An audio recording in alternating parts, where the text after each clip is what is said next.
we saw it's called the grey go-away bird. But what's interesting about the grey go-away bird, so if you are a local in this part of the world, you refer to it as a grey lory, which is what we all know, but it's also part of the Turako family. But grey-away birds, they are frequent residents up in the northern part of Africa.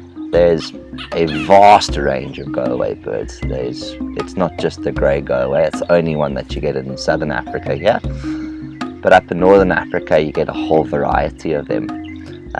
They kind of do fall under what we call the Turako. So in South Africa, you get what's called the Knysna Turako and the purple Turako, which is pretty much the same species as the go-away bird. But because the name changed some 10 odd years ago to the grey go-away bird from grey lory, due to the grey lory being too close to a scientific name of, I think it was some bug or some plant up in Australia.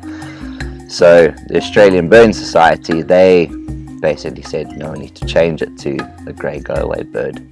But I refer to them as our famous punk rockers of the bird world, with their great mohawks and that, and they're always flocking around, so it looks like they're going to a punk rock concert by just jumping around and just acting like punk rockers.